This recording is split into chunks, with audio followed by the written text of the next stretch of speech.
नमस्कार, मैं अखिलेश कुमार स्नेही मटवा online classes में आप सभी का स्वागत करता हूं। आज मैं इस वीडियो के माध्यम से मेहर के बारे में विस्तार से चर्चा करूंगा। मेहर क्या होता है, मेहर की प्रकृति क्या है, मेहर की विषय वस्तु क्या है और मेहर के प्रकार यानी मेहर कितने प्रकार का होता है के बारे में विस्तार से चर्चा करूंगा। अगर हम मेहर की प्रकृति के बारे में बात करें कि मेहर क्या है, तो मुस्लिम विधि में निकाय का स्वरूप विक्रय की संविदा के रूप में माना गया है। जिस प्रकार संविदा में प्रस्ताव होता है, ठीक उसी प्रकार से निकाय में भी प्रस्ताव और स्वीकृति दोनों होते हैं और ये दोनों एक ही बैठक में माने जाते हैं कि अगर एक ही बैठक में होते हैं तभी वैध निकाय होगा। और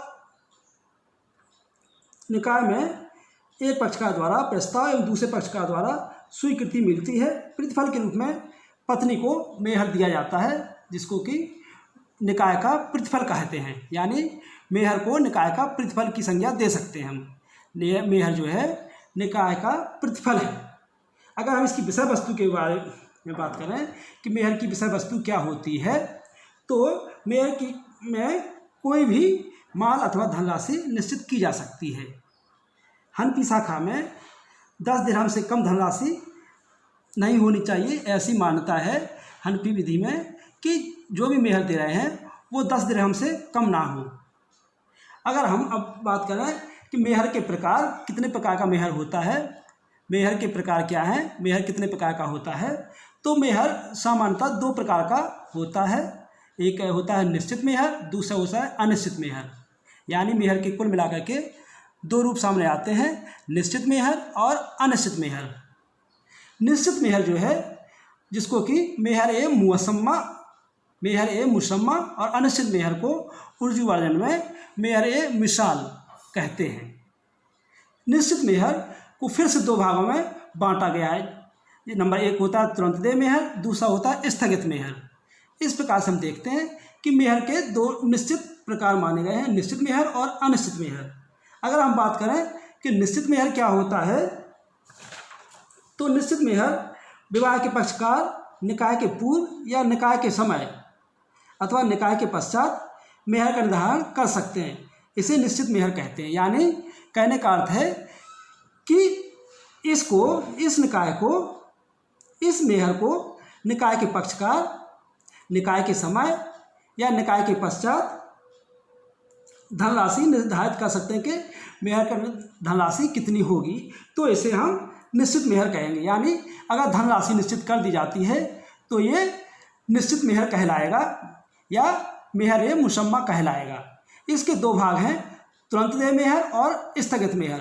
अगर हम तुरंत दे मेहर की बात करें तो जिसको मेहर ए मुअज्जल कहते हैं, मेहर ए मुअज्जल तुरंत दे मेहर को कहा जाता है। तो तुरंत दे मेहर का अर्थ है पत्नी की मांग पर दे मेहर। यानी जैसे ही पत्नी मांगती है पति के द्वारा तुरंत दे दिया जाना चाहिए। यह निकाय संपन्न होते ही पत्नी इसे मांग सकती है। यदि पत्नी इस मेहर की मांग करती है और पति उसका पुख्ता नहीं करता है तो विदाई रोकी भी जा सकती है। यानी कहने का अर्थ है कि पत्नी अगर विदाई नहीं हुई है तो विदाई रोक सकते हैं, और अगर मेहर हो गया है तो पत्नी अगर चाहे तो शारीरिक संबंध बनाने से पहले भी मेहर को मांग सकती है, और अगर मेहर नहीं दिया जाता है तो शारीरिक संबंध बनाने से भी वो तुरंत मना कर सकती है। इसीलिए इसको तुरंत दे मेहर कहते हैं। दूसरा आता है स्थगित मेहर। स्थगित मेहर 2 शाखाओं में देना पड़ता है, 2 दशाओं में देना पड़ता है। नंबर 1 होता है यदि विवाह का विघटन हो गया है। स्थगित मेहर जो है 2 दशाओं में देते हैं। यानी यदि निकाय का विघटन हो गया है और यदि ऐसी कोई शर्त लगा दी जाती है कि विवाह के समय रखी गई शर्त जो कि घटित हो जाती है तो मेहर देना होगा, तो इस प्रकार के मेहर को स्थगित मेहर कहा जाएगा। अब बात करते हैं अनिश्चित मेहर की। यानी अनिश्चित मेहर या जिसको कि उर्दू वर्जन में मेहर ए मिसाल कहते हैं, क्या होता है। तो अनिश्चित मेहर जो है यदि पक्षकार जानबूझकर अथवा उपेक्षा के कारण मेहर का निर्धारण नहीं करते हैं तो पत्नी को उचित मेहर प्राप्त करने का अधिकार होता है। कि मेहर के तथ्यों को ध्यान में रखकर वह न्यायालय के आदेश द्वारा ऐसा मेहर प्राप्त कर सकती है। कहने का अर्थ है कि जिसमें धनराशि निश्चित नहीं की गई है और अनिश्चित काल के लिए टाल दिया गया है, वहाँ ये देखा जा सकता है कि जब तक मेहर नहीं मांगा गया है, अगर पति नहीं देता है, तो न्यायालय की शरण में जाकर के इस प्रकार को मेहर को हम प्राप्त कर सकते हैं। इसके लिए 3 दशाएं आवश्यक बताई गई हैं। नंबर 1 दशा होती है जो जिसमें अनिश्चित मेहर की मांग कर सकती है पत्नी।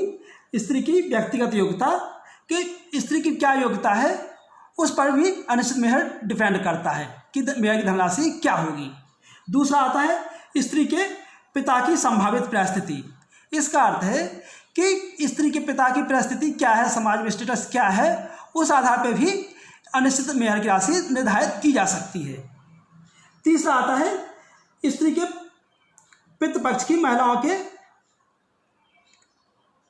पूर्व में दी गई धनराशि, यानी कि महिला पक्ष के पूर्व किस प्रकार की धनराशि दी जा रही थी मेहर में, उस प्रकार से भी अनिश्चित मेहर को निर्धारित किया जा सकता है। इसमें कोई धनराशि निर्धारित नहीं होती है, इसको उसके महिला के स्टेटस के ऊपर डिपेंड करते हैं, या महिला के स्टेटस या पिताजी के स्टेटस पर ये लागू किया जाता है। इस प्रकार से हम देखते हैं कि मेहर जो है निकाह का एक प्रतिफल माना जाता है, और मेहर के सामान्यतः 2 प्रकार होते हैं। ये आज का हमारा वीडियो था मेहर के बारे में। अगर आपको पसंद आता है तो लाइक कीजिए, हमारे चैनल को सब्सक्राइब कीजिएगा। Thank you.